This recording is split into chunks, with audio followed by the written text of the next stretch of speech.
welcome to another Britflix podcast. My name's Stuart Wright, and today's guest is JORG TITTEL. Welcome to the show. Hello, hello. Now, you are a bit of a multi-skilled character. You are a director, writer, producer in both film and video games. Yeah. There's also links to comics as well. Yeah, I mean, you say multi-skilled, I say master of none, but I mean that's the beautiful thing about being director. You can just have opinions on stuff, and then sort of people think you're an authority of some kind. But isn't that phrase, jack of all trades, master of none, it goes on a bit further, and actually the jack of all trades becomes a positive, not a pejorative. Well, I mean, if it wasn't positive, I would have hung myself by now, probably. Because, I mean, imposter syndrome is hard enough. Indeed it is. Yeah. But then you also want to have the sort of, misunderstood genius sort of complex. Well, you can't be a martyr, can you, if you don't feel sorry for yourself? Absolutely. Having stumbled into these daft vocational careers. It's funny, this martyr thing, actually, because I know we have to talk about some projects later, but I mean, like, one guy who I really admire very much as a film director is Paul Verhoeven. Yeah. And did you know that he wrote this book about Jesus? No, I didn't. Okay, that's already slowly blowing my mind as you're about to tell me the story, but go on. Yeah. So he is he's one of the world's top specialists on everything Jesus related. Paul Verhoeven, the director of Showgirls, yes, and Basic Instinct, and of Black Book, of course. Yes, indeed. And all these great films that he did back in his Dutch days. Not to mention one that I'll talk about later, and of course the RoboCop and Total Recall. I mean, Jesus. I mean, his films rock. L. But none of them give you a clue. I mean, maybe his latest one gives you a clue as to his Jesus obsession. Yeah, that's true. He's. But the one thing about the Jesus thing was because I got on this subject, I think, because of the martyr thing. I guess was he a martyr? I guess he was. Or was he at all? I don't know. Who knows? He didn't seem to care, as far as I understood him. He was kind of always going to do whatever he bloody wanted from a film. Yeah. I mean, he was kind of like, sort of Jeff Bezos in a way. No, the other one, Elon Musk, sort of born rich. Well, rich in terms of, in spirit at least. I mean, he was God's son, for God's sake. I mean, imagine, having that powerful. He don't care, yeah. It is, yeah. Jesus Christ, Elon Musk has a God complex. What if he thinks he's the second coming? But anyway, but yes, he did this. He wrote this script. He wanted to make a film about Jesus, but Scorsese had already made his film, and then Mel Gibson really sort of put the nail, I was going to say, in the coffin, but in this case, it's more like the hands and stuff, for Paul's film that he'd been in development forever, and it was called Jesus of Nazareth. It might have been the sort of working title, I don't know, but the book that he wrote, which I really highly recommend, is called Jesus of Nazareth by Paul Verhoeven. Wow. And it's really cool because it starts out with an excerpt from the script that he wrote for the film. And you see some bearded, emaciated dude hanging off a cross, nails in his hands and feet and stuff. And the camera sort of zooms out a little bit and pulls back. And then you have two other bearded fellas sort of hanging off like adjacent crosses, as we know. But then the camera continues pulling out even further, and you realize that there's some others surrounding hills and hillocks with more people hanging off crosses. And then it says 9 months BC. And then the camera goes down even further into the town villages below, and you see these Roman soldiers rampaging through the streets and sort of stealing, pillaging and raping everyone, etc. It's a Paul Verhoeven film, so of course sexual violence will happen in it. And one of the victims of this sexual violence is, Jesus's mother. And so, who is then he's not. He's really. He's going there. He's going there. Yes, he goes there because he said he was trying to. How do we scientifically and psychologically explain the idea that someone suddenly out of nowhere comes. I have no idea how it happened. Yeah. And also, to him, it also explained why he had such an affinity for bringing people together. How he could speak to, how he, as a Jew, could speak to, what would be future Christians, I guess, and people from other tiers of society, other cultures, even, because in Paul Verhoeven's view, he was mixed race, he was mixed cultured, he was this alien creature, this hybrid, this transcendental character that was the result of a mystery, because he ultimately was the product of shame and violence and suffering. Wow. It wasn't where I thought we were going to go today, but that's. I didn't either. And I'm just reading a pithy 4-star review on Google Reads. Just I want to see the cover of this book, and it says, "What happens when an accomplished filmmaker delves into the realm of historical Jesus scholarship?" ? The answer: fresh insight. That's the review. I love it. Yeah. He's been accepted by, and I forgot what the name of the society is called. Is it called the Jesus Scholars or the Jesus Society or something like that? It's a group of top scholars and sort of academics and historians, etc., who've been studying Jesus for decades, and they've invited him into their ranks. They actually accept him as a proper scholar of Jesus. And it's not a religious group; it's an academic group. But some of the people, I must admit, I've not read a great deal, but what I have in terms of like that academic look at theology and mixing it with trying to work out where in history this might have happened.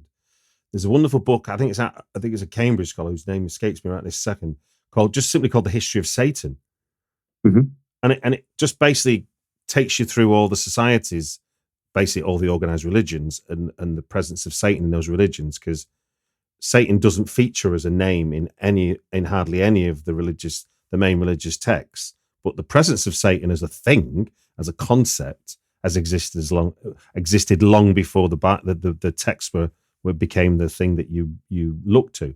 So it's just basically a folk devil, literally a folk devil. All the way through time. It wasn't until he bought Twitter that we knew what he looks like.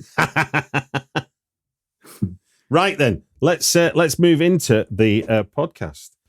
Before we do go, you're going to talk to us about 3 films (brackets 2 films, 1 video game) that impacted everything in your adult life in a moment or two. But before we do, I thought we might talk about your new video game, which I believe now is launched.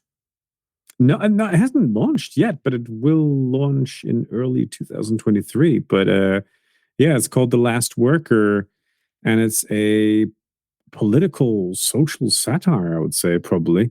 It's a sort of first-person narrative adventure with stealth elements set in a near-future fulfillment center the size of Manhattan, well, the sunken city of Manhattan at that point. And it's run by the Jungle Corporation, or spelled Jungle with an umlaut. This was founded by a wonderful German guy called Joseph Jungle, who moved to the States in 1946. I'm sure he was very lovely wherever he came from.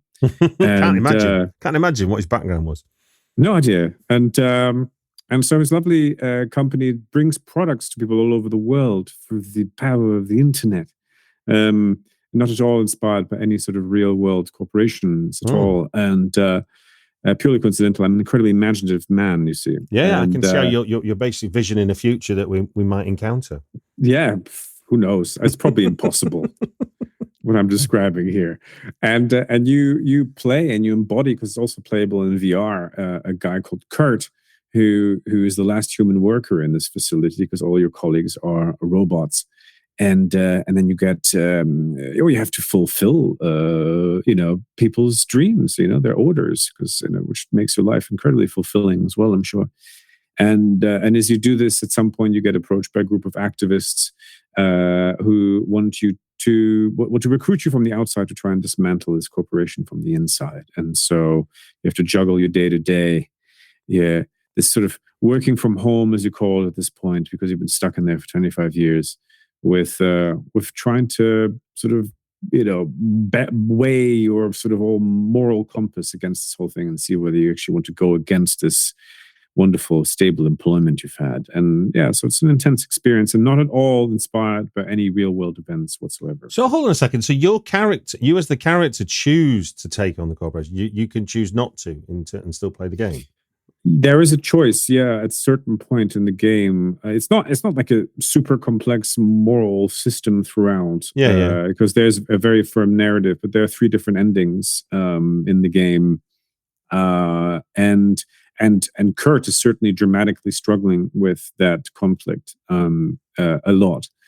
And which, I don't know, perhaps might bring me to the first film. Not yet.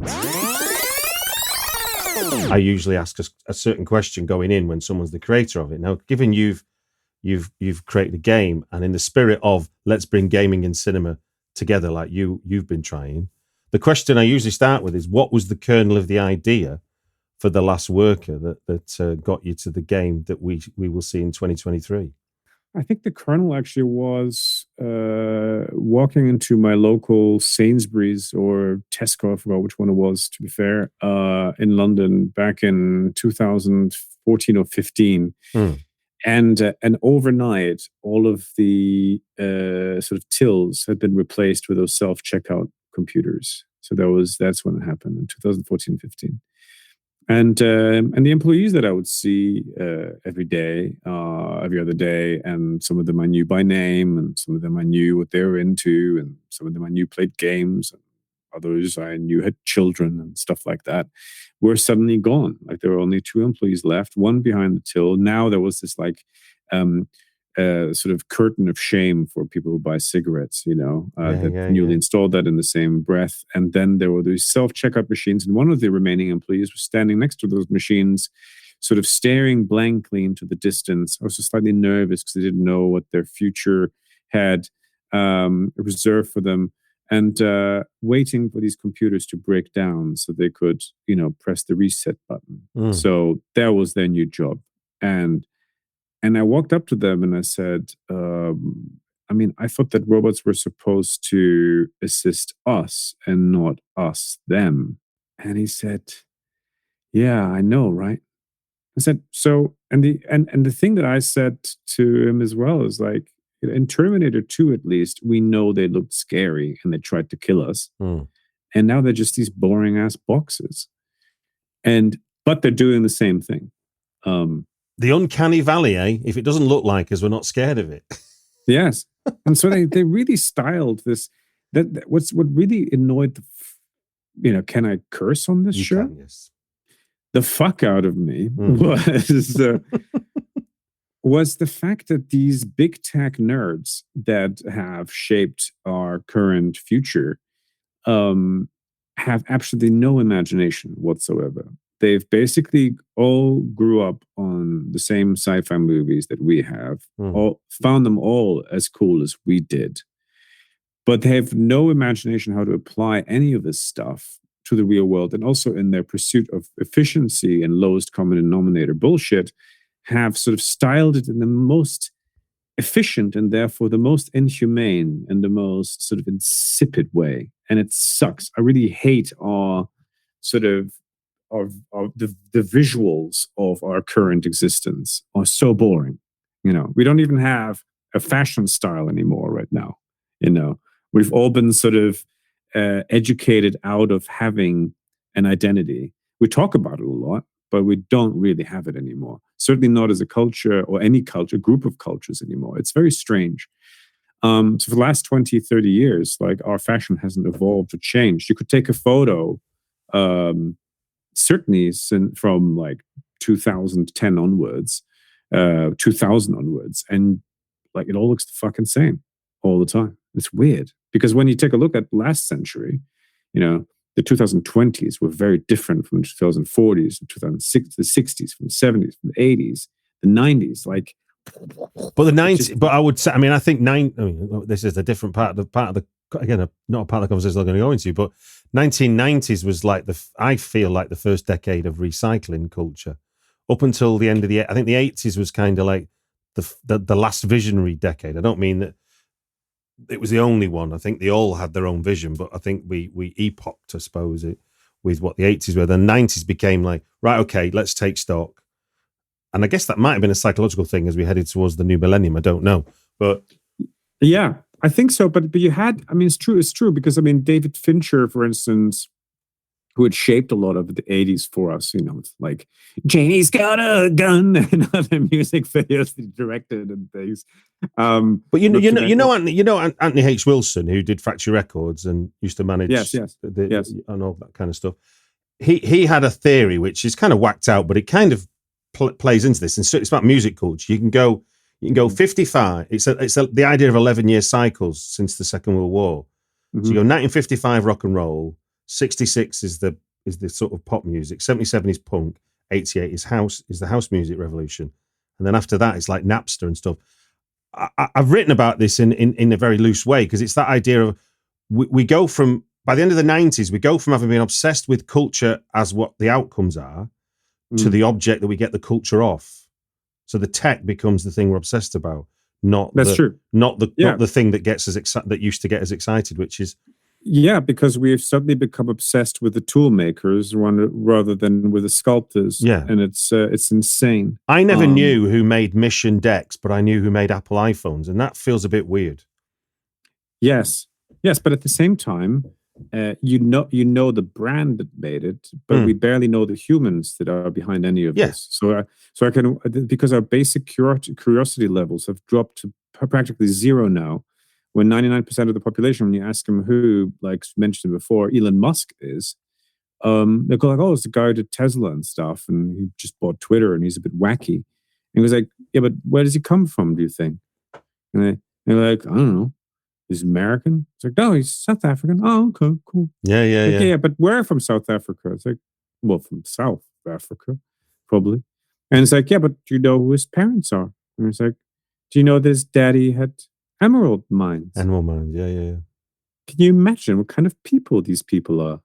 I mean, do you realize what kind of stock this man comes from? It's, are you then surprised that, you know, people are being segregated in these factories, black people, and they call the areas in which they work the plantation in this Texas factory, and there's an ongoing lawsuit right now. No way. I mean, yeah. Oh, yeah.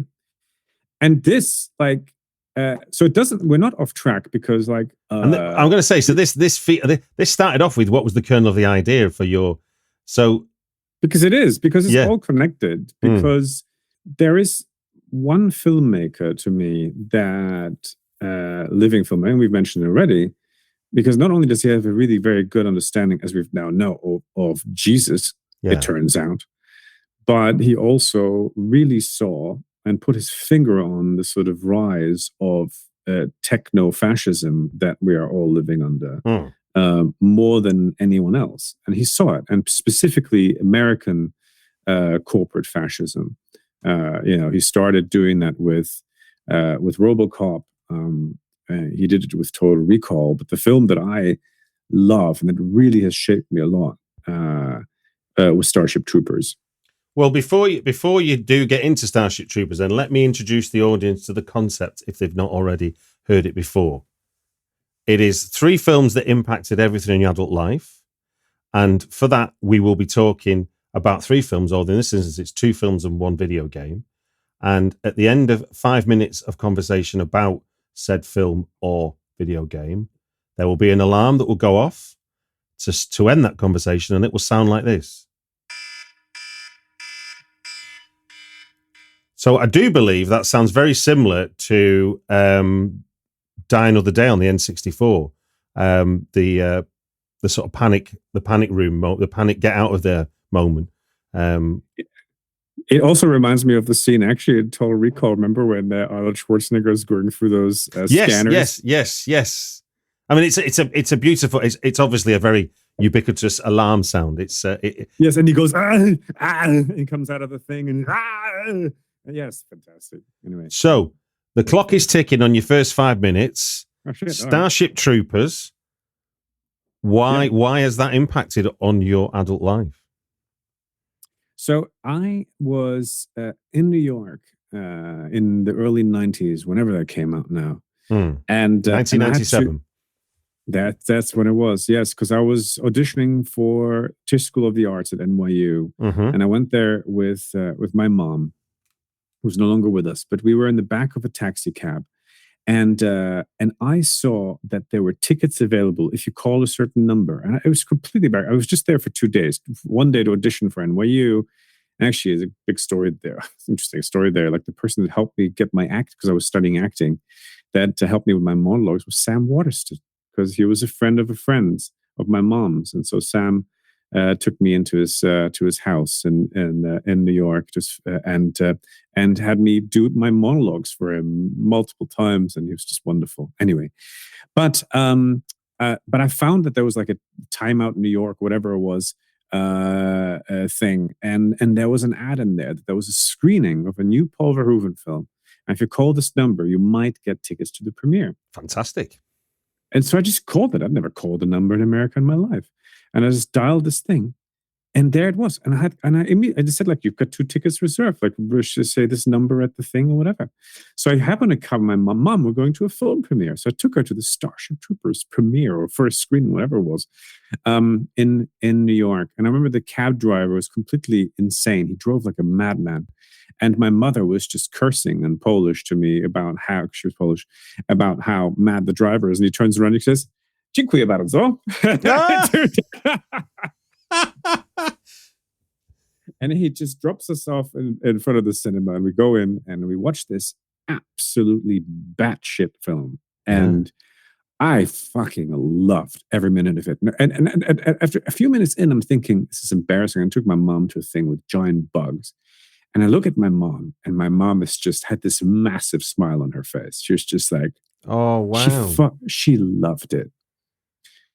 And yeah, and then at the end of the film, I was just like, "Mom, what did you think?" And she says, "I thought it was immense. I thought it was incredible. I think it was agitprop. It was a proper political film. Wow." And yeah, with giant bugs on Mars or whatever that you shoot in the face and whatever. And because it is the dumbest, smartest film ever made. And the thing that you will never truly know with Paul Verhoeven, at the same time you can assume that he does it on purpose because he is a very smart man, is like, was all of it intentional or not? I mean, with Showgirls, you really question it. It's like, was everyone on drugs, or how the hell did that happen? And yet I've seen Showgirls 15 times, probably because it's just delightfully shit and actually equally brilliant. But Starship Troopers, what I loved about it is that he had conned Hollywood and all these executives into giving him like $100 million to make the most profoundly anti-American, anti-capitalist, anti-corporate film ever made. You know, but it's interesting. That's your reading of it, and that was my reading of it. But then I remember when before I saw it, I remember the reviews coming out to say it was a pro-fascism and that Verhoeven wasn't supposed to. You're like, when you watch the film, you're going, how have you come to that conclusion? That it's a pro-fascism film? I mean, I did a play with Richard E. Grant a few years ago in London. Yeah. Well, for 2007. And in the end, it was sort of like, it was my favorite review of that actually was the worst review, because it was in the Times. And so I really very much cherish having a bad review in the Times. Well, it was 3 stars rather than 5, which I expect of any matter what. God damn it. No, but they said, they called my play extreme, even for an angry cartoon. And I was like, fuck. I want everyone to always call my work this. Yeah. That's the perfect label, and that's actually exactly what Paul Verhoeven makes. I mean, he makes these. He is clearly very angry about a lot of things, but he also manages to make these, these cartoons, these joyful, colorful. But in this instance, though, things. he's adapting a Robert Heinlein novel. Yeah. So he's not created the source material. Oh, there's our 5 minutes. We'll never know. Brutal. We'll never know. We'll never know. We'll never know. What do you? Where do you want to go? Film or video game next? Let's go to film again. Okay, right then. jumping back in time to 1964, Kubrick's Dr. Strangelove, or How I Learned to Stop Worrying and Love the Bomb.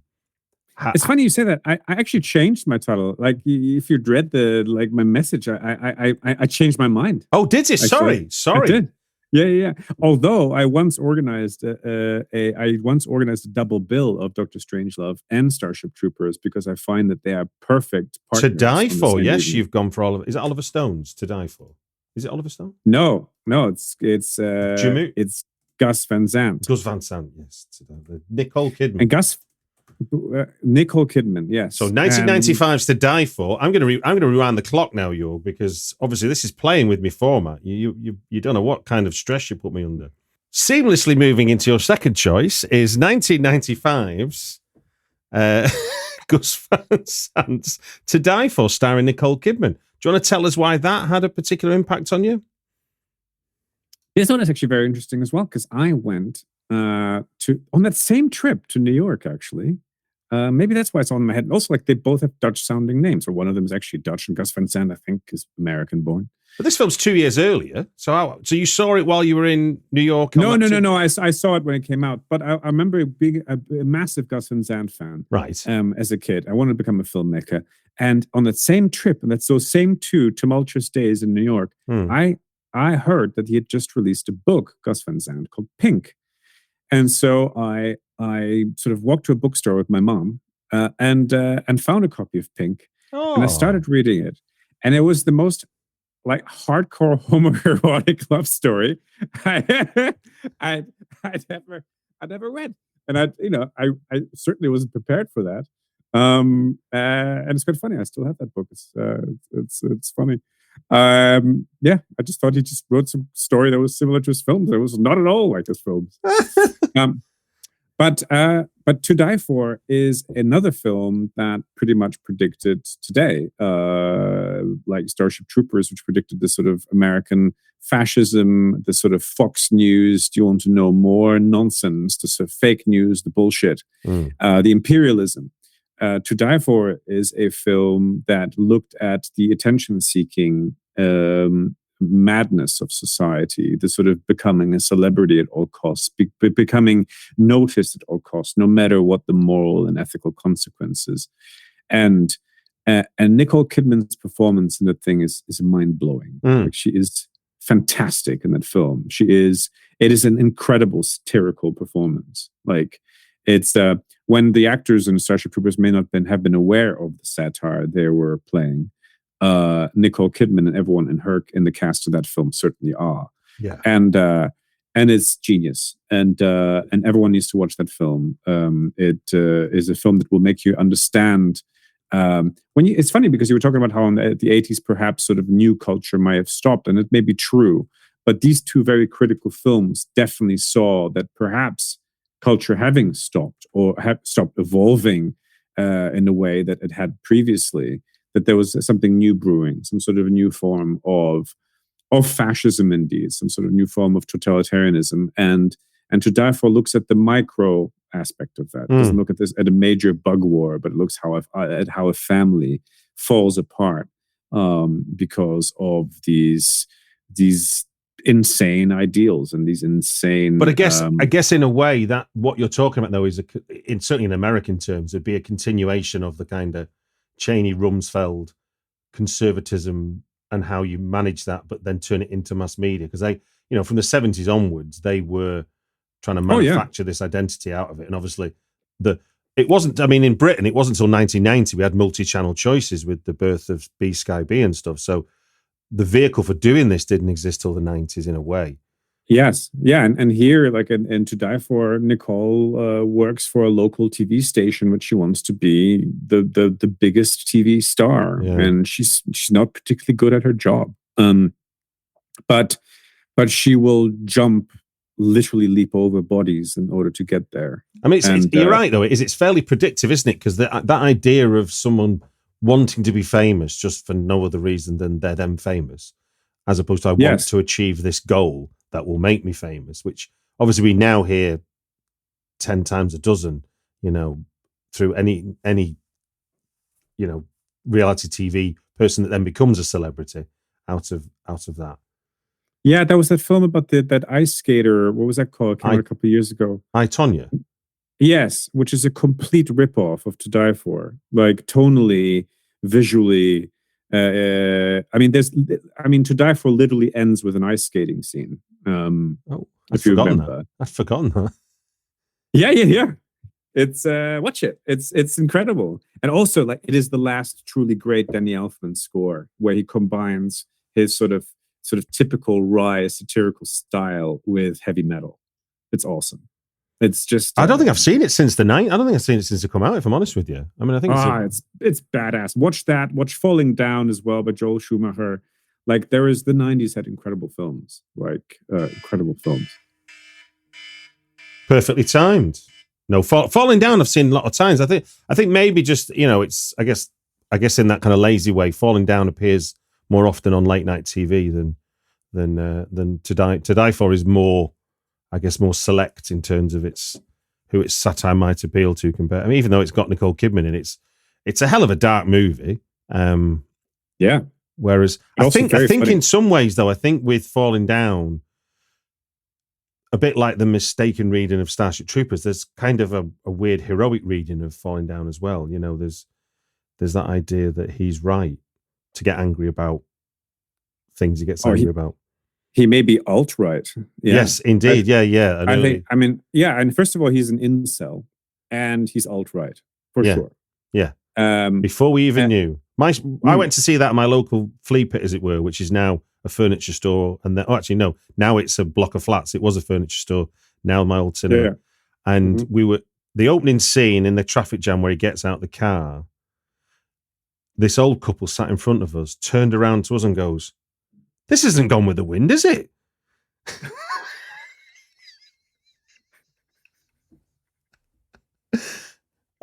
And it's like you managed to get that far. You're thinking you managed to get that far before you realised. Well, I mean, that's genius. There was like it was a 2-screen cinema, and they'd obviously just walked in the wrong screen. But the idea they got that far, sort of post credits, before they turned around to us to check, is quite brilliant. Oh, and that photography by Andrzej Bartkowiak as well, and Falling Down, that opening scene. Oh my God, what a film! Yeah, everyone, all your listeners have to watch. Well, those 3 films now. It's cheating, of course, bringing up Falling Down, but I did it anyway because I'm a rebel. Right then, breaking with tradition completely, even though there's not really been a tradition established yet with my 3 films, given I've only done it 6 times. No. I'm already being introduced to an outlier. So 1986's video game, Outrun. Over to you. How does that impact on your adult life? Well, I have mentioned those 2 American dystopias, having also been a big fan as a kid of like the sort of Genesis Land of Confusion video, and my parents were sort of Reagan fans. My mom being Polish, I mean, she liked the idea that this guy was like, trying to dismantle Russia as quickly as possible. So of course she liked that idea, but I saw that Genesis video, and he wasn't portrayed as a good guy because he had his finger on the atomic bomb. So I believed them. But there's also a side of America that we all aspire to, or a lot of us aspire to, in the last century. And I certainly did before I went to study in the States, which then sort of led me on my path to study theater, combine it with video game because I couldn't because I worked as a journalist in New York in order to pay for my life there, and then eventually got hired by Activision to help adapt Minority Report in what turned out to be a very terrible video game for Activision at the time. But anyway, so that's why it's such a formative thing. But I fell in love with Sega as a young kid, as a sort of 6, 7, 8-year-old, and experiencing Outrun in the arcades in outside of Brussels in Belgium, where I grew up, was insane. I mean, the feeling of actually, because it was a physical cabinet, you were sitting inside this race car essentially, this cockpit, it was actually moving left and right and stuff, and the engine was roaring, and the whole thing vibrated when you're inside of it, and it was as close to VR as possible at the time. And Sega turned out to be the pioneers in VR, actually. They never released that headset, but they announced it back in 1993. They were almost going to market, but then some kid in America barfed, and then the American division decided not to release it, and that nixed the whole project. So we could be living in a Sega-led techno world now, as opposed to a Zuckerberg metaverse hellscape. And that would have been so much nicer, because Outrun had what people often refer to as the Sega blue skies. It had this completely sort of larger than life, sort of completely idealistic vision of what the world feels like if everything is just amazing. Yeah. And that's the pair of feeling aviators, a red Harrington jacket. You're off, aren't you? Really? That's James Dean. Off. You've got your partner on the passenger seat. You know, you get to select your own tune at the beginning. Then you're not racing against anyone but yourself. You're literally just. I'd forgotten that was the unique thing about it compared to what I think of as racing. It's not a racing game. Yeah, it's a driving game. It's a cruising game. It's Smokey and the Bandit. Yeah, it ultimately, and that's what's so incredibly cinematic about it to me, and it felt like a road movie. I was going on a road trip. And I was projecting my own story on it. And since every single time you finish one level or one chapter of it, you then get to choose to go either left, on a sort of more deserty level, or right to the more snowy one, or whatever. Good Lord, I've forgotten all about that. Yeah, you create your own story. Like, it was there was no dialogue or anything. It was but it was deeply poetic, strangely. So that game really set me on the path where, I already loved games to begin with, the idea and everything. But the idea that something could make you feel something so visceral and physical, etc. And I thought, imagine if I were to really combine this with storytelling and characters and stuff, it'll be immense. So Outrun is just, it gives me the feels, it's bliss. And is that something you've come to understand about Outrun as you've thought about it over time? I mean, what do you remember being the reaction can you remember that kind of first time getting into the machine? Like you say, that's a very early sort of immersive version of a video game, wasn't it? I remember the Star Wars one as well, where you got into the cockpit. It was really novel to climb into a video game. No, I felt it, and I told my brother that I had to go again, and I remember that, like, the first time I went, like, we only had a few coins. And we were going to share, and Jan my brother, it was in a circus. It was like this traveling circus, and they had this little arcade truck that they were traveling around with. And they were only going to be there for 3 days. And I remember coming back the following day again. But on the first day, I just asked him, please let me have your coin. I need to do this again. And he's like, no, can't have my coin. And eventually he relented, because I was like on the verge of tears. But it's interesting. You remind me there of, like, again, where there isn't, like, the internet to call upon to get what you want. The idea of going to arcades and looking what they had, like when you first arrive, and being excited they've got something you've already played, not the new one. It's like, they've got that thing that I like, because obviously you might get good at something, so you can get value out of it. Yes. It's that whole experience. Like, I read this wonderful piece yesterday, actually. It was an older article in Eurogamer by Jennifer. I forgot her last name now. Very good game journalist. And she wrote this wonderful piece about how, as a kid, there was a game called Legend of Thor Beyond Oasis, depending on the territory where it came out. A Sega game as well, on Mega Drive or Genesis, depending on where you are in the world. And she, like, rented it at a Blockbuster. I think it was in the UK, actually, so it must have been anyway, Legend of Thor. And she was playing it and rented it, and she couldn't quite finish it, and so she had to return it to the rental place. And then she couldn't afford it for a few days, and then she'd have to return to it a few days later and rent it again. But they only had 2 copies in the shop. And so whenever she had a save game, and it was one of those novel cartridges that actually saved the status of the game, right? Wow. And so she saved it, and then she marked it. She wrote something a little bit in the manual or something. So when she would open the box and look at it, I was like, yeah, that's the one where I had my save game on it. But some a-holes would just not respect the fact that one of the 4 memory slots that were in there, maybe someone. So she ended up playing the game from the start over and over and over again. But she didn't mind. I mean, she kind of was annoyed that other people didn't have the respect for her save game. But it didn't, now, like, imagine if you have to experience the content again for an hour. You would have the new thing, and the new DLC, the new bullshit, every hour. Back then, we were okay with it. It's interesting. Yeah. So Outrun actually, it has that feeling of just it's so simple. It's it only has these 5 different worlds in a way, or maybe it's a little bit more than that actually, branches that you can get through, and it's and sure, it's repetitive, but it never feels old. It's because it's just perfect. You see, I was a year earlier. I was just looking then what date it came out. Gauntlet was my video game of sort of sadomasochistic pleasure, because obviously that was a big game and you could get far and you could continue. But then I'm trying to remember now if it was late mid to late 80s. I must have got a Commodore 64 by then, and once had it at home. Like the idea of being able to endlessly play it for free, as opposed to needing to put money in the machine, was absolutely liberating. It was incredible. It's only now in 2022 with VR that we're starting to be able to experience what we as kids experienced in the arcades.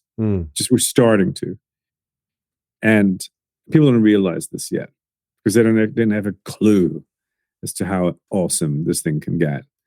And then imagine if you were to combine that with meaningful stories and characters and worlds, etc., that actually have something to say and stuff. It's going to be an incredible, going to continue growing into a medium that actually film buffs will also want to engage with more. I went to a VR demonstration at Cannes, and it probably was 2019. And it was for the Paranormal Activity game, I think it was. I lasted 8 minutes, didn't see a ghost, took the headset off, gave the guy it back and said, I am anxious enough in real life. I don't need to make that my fun. Because it was I hadn't realized how my brain was going to believe how much I'm in it. It really was kind of shit. Because a screen, you can look, if I'm watching a scary film, I can look away from a screen. Yeah, there's no escape. I don't like to freak people out artificially, and I mean, that said, I think my next project will likely be something quite intense. Not a horror game, but very intense. But I want to give people more of a drive than everything tries to kill you. It's just not. I don't find that particularly interesting or inspiring, and it's not something I want to escape into. Actually, I don't want to escape anywhere. I want to travel places, ideally, which to be fair, Outrun did so beautifully. Indeed. Well, look, let's recap then. The 3 films, brackets, 2 films and 1 video game that impacted everything in adult life are Starship Troopers from 97, To Die For from 95, and Outrun, the video game, from 1986. Do you want to remind people what's happening with Last Worker next year? When will it be available? So Last Worker is coming out early next year on VR, including PlayStation VR 2 and Oculus Quest 2 or Meta Quest 2, PC VR as well, and a PC and Nintendo Switch and Xbox Series X and S and PlayStation 5. And so that's cool. Then I'm going to be announcing a sort of arcadey game at the beginning of the year as well, which so at the beginning of 2023, I should say there, not because 2023. 12 months from now, someone will listen to this podcast and they'll be like, "What's happening?" Yes, the beginning of 2023. So maybe by the time they read it, they will already know. Who knows? And then I also have a film that I shot in the summer called A Winter's Journey, starring John Malkovich and Jason Isaacs and Olafur Dari Olafsson and Martina Gedeck from The Lives of Others and a bunch of other fantastic people. There we shot in Poland during the summer, and that's with Sony Pictures Classics and the team behind Loving Vincent, the Oscar-nominated painted animated film. So we're combining some of their techniques with our own, and that's coming out in 2024, and it's a pretty big movie, and I'm very excited about that. It's now finished editing. I hope we can get you back on the podcast to talk about the film. I'd love so as well. I'd love that. Absolutely. Well, look, it just gives me to say thank you very much for giving us your time on the Britflix podcast. Well, thank you for having me. And yeah, bye-bye, everybody.